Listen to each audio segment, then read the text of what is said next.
In this unit, we will be discussing about the food and beverage sector. The relationship between food and beverage sector and that with the hospitality and the tourism industry was discussed in the previous unit. Now let us go into the details of food and beverage industry. It is usually defined by the outputs of the product, but it doesn't include manufacturing of food and drink and its retailing. So food and beverage sector doesn't mean that the food production industry is not part of food and beverage sector. This is actually part of the hospitality, where they serve the food to the guests and to the tourists. The basic function over here is to serve food and drink to people and to satisfy their various types of needs. The ultimate purpose is to have the customer satisfaction. The serving people, the delivery of service people, they need to ensure that the customer is getting satisfied. The customer needs they may be seeking to satisfy the psychological aspects, like the need for a special food item. Some people may prefer to have biryani, whereas some other people may prefer to have Chinese food. Some other people may prefer to have Thai food. That all depends upon. They may have a psychological kind of desire for having some special food. Economic aspects are there. The need for good value for the price paid. The value aspect is very important. Some people prefer to have a very friendly atmosphere, a social aspect. That is also very important for the food and beverage industry. Psychological aspects like having self-esteem. For example, star hotels and the food over there, many people consider it as part of their status and prestige. So they prefer to have those kind of food units. Convenience is another important thing. They have a kind of desire for someone else to do the work. So convenience is an important, where they get food services on a convenient location and sort of things. Why the food service is now having a lot of significance? Compared to the past, food and beverage sector has so much of significance in the new millennium. It was not that much of significance in the early decades before 2000. We need to understand that the economic standards of the people are increasing. The disposable income, the amount of disposable income that are there with the people is also having a significant increase. When there is significant increase in the disposable income, naturally people prefer to have something different. So one option they may prefer is to have food outside. Another important aspect is there is a rise in the numbers of women that will be leading to increase in the propensity to eat outside.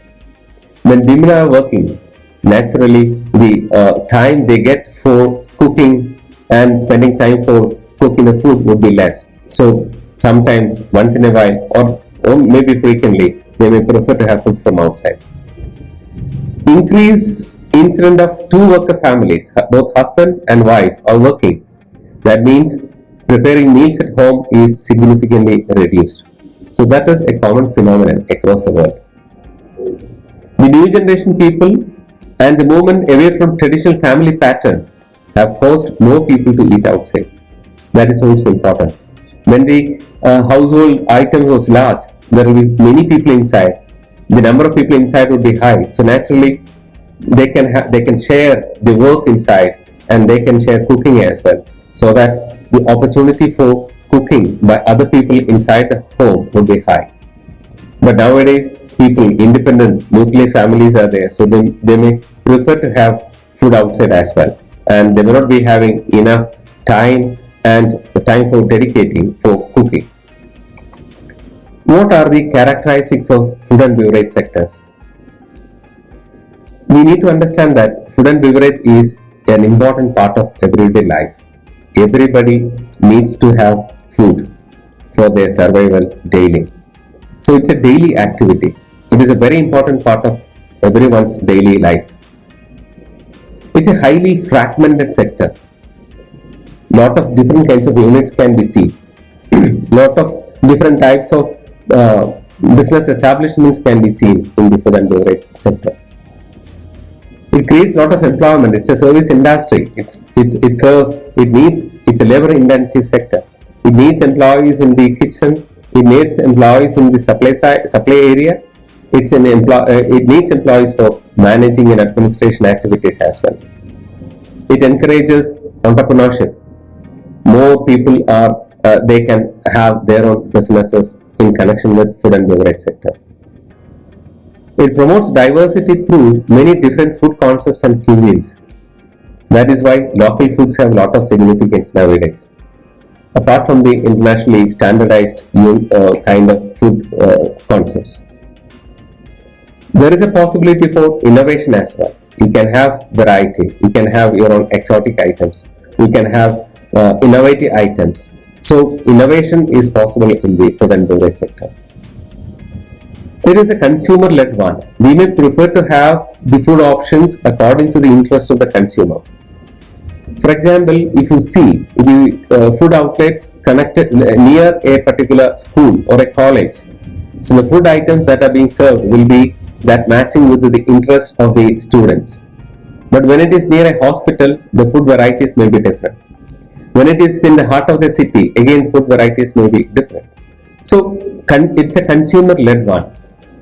And there is a lot of competition. That is why many times many of the new restaurants that are being started may be closed within months, within years, and within short as well as long periods of time. And this industry fulfills the basic needs of people, physiological needs of the people. So from that perspective, it is a very important business connected to people. The main objectives and expectations from the food and beverage sector is actually we need to have quality food and quality beverages. We need to have a good ambience. We need to have very clean environment, very hygienic environment, and very safe environment. Nowadays, particularly during the Corona era, we know that hygienic and safety and cleaning aspects, cleanliness has a lot of significance. We need to have always disinfecting that particular room, particular areas and other places, and cleaning all the areas, etc. A very comfortable and well designed facilities, very attractive facilities, very good interior. These are all can make lot of attraction for the particular business. Lot of comfortable options also need to be available. It has to show professionalism. The people have to be very attentive and they need to provide friendly service to the consumers. Moreover, the food that is being served should be of value for money. Otherwise, people will not be happy. When we come to the classification of food and beverage sector, we need to understand that there is a very important 4 distinct categories are there in the food and beverage sector. One is restaurant market. Second is travel and lodging market. Third is contract feeding market. Fourth is military food services. This classification, from this we can easily understand the structure of food and beverage sector. Usually as far as India is concerned, the beverage sector is not that integrated with the food sector. But whereas internationally, beverage is also part of the food sector. So a restaurant means usually beverage is also part of this one. In the travel and lodging market, beverage is part of it when it is a 4-star, 5-star category hotels, when that food unit is located inside. But for beverage is not part of the contract feeding market in India. But internationally, beverage is also part of the food sector. So that is why they commonly call as food and beverage sector. Nowadays, restaurants also, they have stiff competition with supermarkets for, in terms of economical aspects and all, because, supermarkets may be able to provide food on a lesser cost, lesser price. So that is also having a lot of competition. Let us see what is a restaurant market. A restaurant market is a commercial food service market that are there. Different types of restaurants are there, you can see. Fast food centers are there, common restaurants are there. Fast food centers are actually, they are having a lot of, it is spreading very fast. What are the specialties of fast food sectors? It usually has a very limited menu. They may not offer a lot many items on their menu. They may be having limited number of items, maybe 10 items or less than that. But the service is very fast, and most of the cases it is self-service, and the seating options are limited inside the fast food centers, and very low average income check, in the sense very low average margin is there. They serve, they get the profit through volume, and sometimes it is part of a chain or a franchise. For example, KFC, McDonald's, these kind of things are actually they are usually franchisees. The local businessman will be having these franchisee outlets. That will be part of a big chain. That may be part of an international chain. So that is also a fast food item. Whereas restaurants are actually it's a wider concept. It will be offering rest facilities inside, and they have inexpensive menus and convenient food options are there, but counter service is limited, where their profit margin can be low or moderate, and longer operating hours are there. Usually they may be operating from morning till bit late night. So that kind of options are there internationally. That may differ from place to place. So restaurant market is very common in the Indian sector. It's an international concept also. Basically, it is a kind of restaurant rent. That means people prefer to have restaurant there along with the food. So they may take more time inside the restaurants, the consumers. The next category is travel and lodging market. That is also a very important category in the tourism sector. These are different from the restaurant market. These are actually the type of food outlets that are there inside the accommodation units. For example, a star hotel will be having a restaurant inside. Usually star hotels will be having multiple restaurants inside. Sometimes Chinese restaurant can be there, Indian restaurant can be there, South Indian restaurant can be there. That depends upon size and scope of the hotel.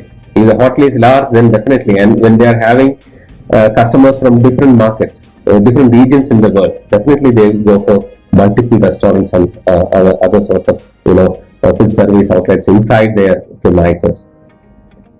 So this is a very important category in tourism, because tourists, when they stay inside in the hotels, they prefer to have food from there itself, because they need not to move outside and to search for restaurants and other things.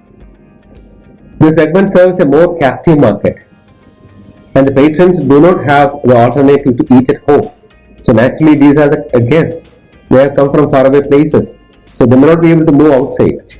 So they don't have much alternatives. They have to have the food from the place where they stay. So it is like a captive market. So they will get the business from those people, those who are staying. This is particularly relevant in the case of the resorts, and that are located far away from the cities and other kind of regions, because resorts and other things, other kind of hotels, may be located in a remote places. Then definitely people may not be able to move to other areas to have food, and they may not have the wide selection alternative restaurants to choose from in the nearby areas where the resorts are there. So this is a very important sector in the tourism sector, because tourists are to a certain extent, not always actually, they are a captive market, so they may have to depend on these kind of food outlets for their food. Another category is contract feeding market or vending market. This is actually the kind of food that are prepared on a large scale or on a massive scale and provided to certain kind of group of people. This is subsidized or welfare food, and the beverage that may be defined as those operations in making profit from catering services. It's not the outlets as a main concern. It may not be having an outlet. Rather, this will be part of some kind of establishments. It can be part of a hospital. It can be part of a hostel. It can be part of a college or any university. So, for example, canteen attached to a university or a college is an example for this. There, the mass cooking is there, and lot many customers are there.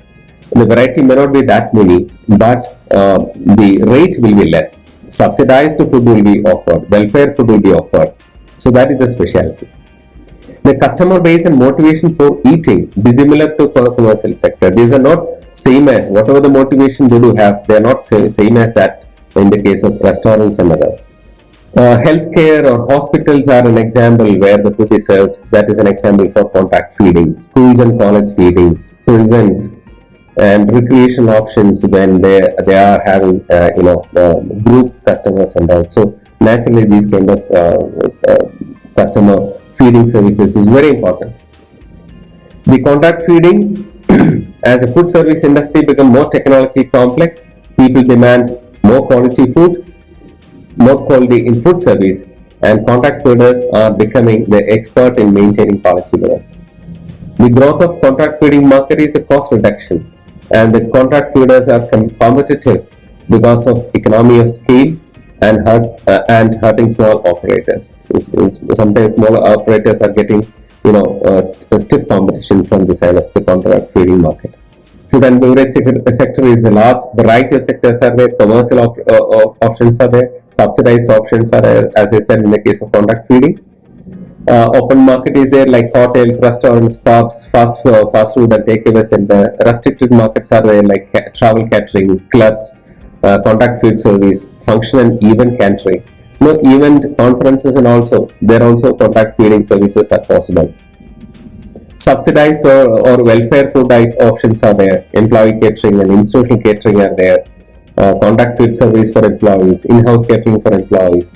Then in the case of institutional categories like schools, universities, colleges, hospitals, the services like military services. Military is a separate category usually because that will be under a lot of control.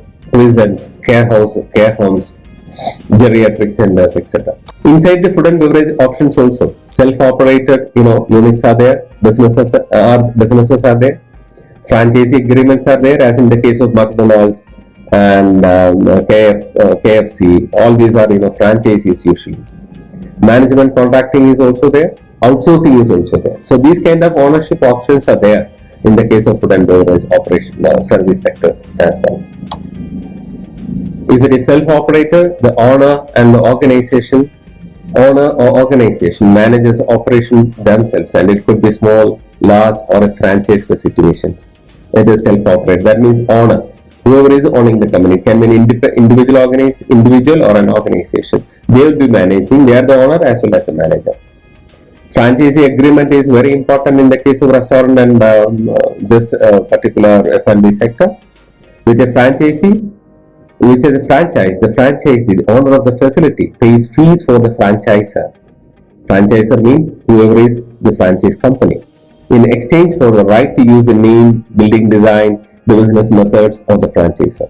Furthermore, the franchisee must agree to maintain the franchisor's business and quality standards. So that is very important. They conduct audits and they ensure that the standards are being met by the franchisee. Management contracting, like hotels and accommodation unit, it is also there in the case of F&B sector. When an owner or operator of an establishment employs or contracts specialized hospitality or food and beverage service that company to manage the whole or part of the operation, it can be called as a management contracting. This could be either in a hotel or in a non-commercial institution. For example, for a university, these kind of things are quite common. Outsourcing is also there. Increasingly, hotels are realizing that hotel-run restaurants are in some cases unprofitable due to many residents opting to dine at non-branded outlets. In such cases, the hotels may go for outsourcing. They may have some agreement with some other restaurants or other kind of food outlets, and as and when they need food, they may order and the food will be reaching. Therefore, the new and emerging trend is where the hotel forms a partnership with a restaurant or a coffee chain or a bar brand that would operate from a designated area within the hotel. Different food production methods are there, like conventional method, traditional method is there, centralized production method is there, cook-kill production method is there, cook-freeze production method is there, zoos-wide food production methods are there. In the case of conventional, where it's a kind of traditional system, traditional part is method in which the purchased raw materials is cooked and everything has to be from scratch, hence it is very labor intensive. This is an expensive way of running a kitchen because a huge manpower is required to operate it, and space and equipment and energy requirement is also very high. So this is what is the conventional method. Centralized production system is also there. It involves the separation of the production and the service components. Food that is centrally produced and is either then distributed to the different points of services. It may be transferred to ready to serve method. For example, when we host an event, it is better to have a centralized production system and we can bring the food as and when required. Cook-kill production method is there. It is a process of food production, packaging and rapid chilling with storage under controlled refrigeration, and it's a very commonly used in high volume institutional settings. Its advantage is that it can benefit all types of operations in different departments like banquet kitchen, recreation facilities, etc. Cook-freeze production is another one, where production, storage, regeneration method utilizing principle of freezing to control and preserve qualities of processed foods. It requires special processes to assist freezing, like source reheat when needed. It requires high-speed low temperature at 20 degrees Celsius. Sous-vide operation is another method. It's also a different type of method. It's a method of production, storage and refrigeration utilizing the principle of vacuum to control and preserve the quality of processed foods. Individual portions of prepared food are placed in a special plastic pouches. The objective is to rationalize kitchen procedures without having a determinant effect on the quality of individual dishes. It acts like a good way of conserving fruits such as apples, pears, etc. Now, what are the different types of food services? Waiter service is there. It involves transportation and service of food to the customer rather than the consumers collect their own food. That's a common one, waiter service. Counter or bar service is there.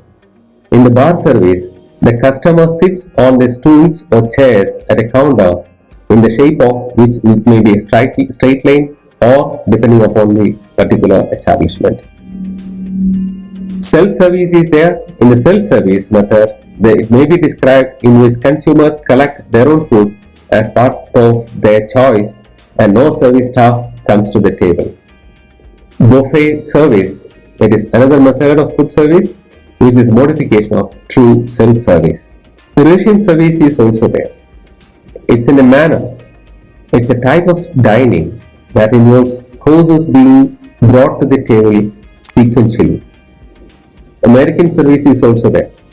A portion of food placed on the plates in kitchen and served to the guests by a waiter. French service is there. In the French service, each food item is served by the server from the platters to the individual plates. A la carte, it's a very common one. A la carte service. It's used in the reference to the menu of items priced and ordered separately. That's a very common method. In the restaurants, when we go, they provide the menu and we order whatever we prefer. That is an a la carte service method. They cook after that and they serve after that. Table d'hôte, set menu in which it is normally consists of 3 or more courses and usually 1, 2 or 3 as per the course is very important. Menu planning is an important activity in the food and beverage sector. Menu, we know what is a menu actually. Simply, for a definition, we can say it's a statement of food and beverage items available or provided by that particular establishment. So it will be having the list, its cost, etc. will be provided. Its quantity also mentioned at times. It's an advanced plan for a dietary pattern over a given period of time. So it can be planned for a diet. It's a plan of a dietary pattern as well. Why we are doing menu planning? It is done to meet the nutritional needs. That recognition that the food it's a part of a treatment and part of medical therapy. So that is entirely connected to physiological, health related aspect. It will help to plan the meals within a food cost. We need to understand what will be the total cost when we consume food. It simplifies the purchase preparation and storage of meals. When menu is there, it is easy for purchase of items and preparing that one and storing of the meals also. It provides attractive, appetizing meals with no monotony. It saves time and money. It minimizes overhead expenditure. For example, the fuel, electricity, water, labor expenses can be reduced drastically by having a menu. It can meet or exceed the customer expectations at times. It has to meet the customer expectations. It determines the production methods and the distribution systems. Because of the menu, it can dictate staffing levels, the number of staff required. It can provide the quality, standardization, and predictability of the food. The most common types of menu, what we see is actually a la carte or table d'hote. These two are the most common. A la carte is most common in the restaurants. It is an a la carte service. In the a la carte menu, the term a la carte may be translated as from the card. This type of menu may be defined by the following points, like it gives a full list of all the dishes that may be prepared by the establishment. Each dish is priced separately. A certain waiting time has to be allowed for many of the dishes. That means they require the food to be ready to be served. Some dishes are cooked based on the order. In the table d'hote, the definition of table d'hote menu is covered by the following aspects. The menu has fixed number of courses. There is a limited choice within each course. The selling price of the menu is fixed, and the dishes provided with all be ready at a set point of time. Restaurant sector, when we think from an entrepreneurial perspective, it has lot of failure rates. What is the reason? Restaurants have the highest failure rates in the hospitality and in the tourism industry. The most common reasons are, many people consider restaurant as an easy option. It is perceived as an easy entry business, but requires a lot of expertise. It requires a lot of management. But this is not being considered by the entrepreneurs. They immediately start a restaurant, but after some time, they may have to close it down. Another important reason why the sector fails quite often is a lot of competition is there. The sector has extreme competition. Moreover, the demand is varying actually. Fickle nature of customer base. It may not be having demand all the time. Some cities will be having highly seasonal demand base. Moreover, the franchisee companies, they may favor chains and their own outlets better, so that the other units may be having high failure rates. Nowadays, there is a growth in multiple units. Fast food chains have demonstrated substantial growth due to their large capital resources, real estate and property development, and ability to franchise their businesses. For example, McDonald's, KFC, they have huge advertisement mechanism, and the global advertisement scope is there, so they can very fast spread to other regions. On the other hand, restaurant market, it can be family owned, it can be specialty restaurant. The cost and of marketing etc. will be too much, so it may not be able to run at a very profitable level always. Cost of land, cost for the construction, cost for furniture, cost for the fixtures and equipment, all these are high, so it has to be managed by a single owner. So that is the reason restaurants may be having lot of difficulty in running on a long term unless and until it is being operated very effectively and efficiently.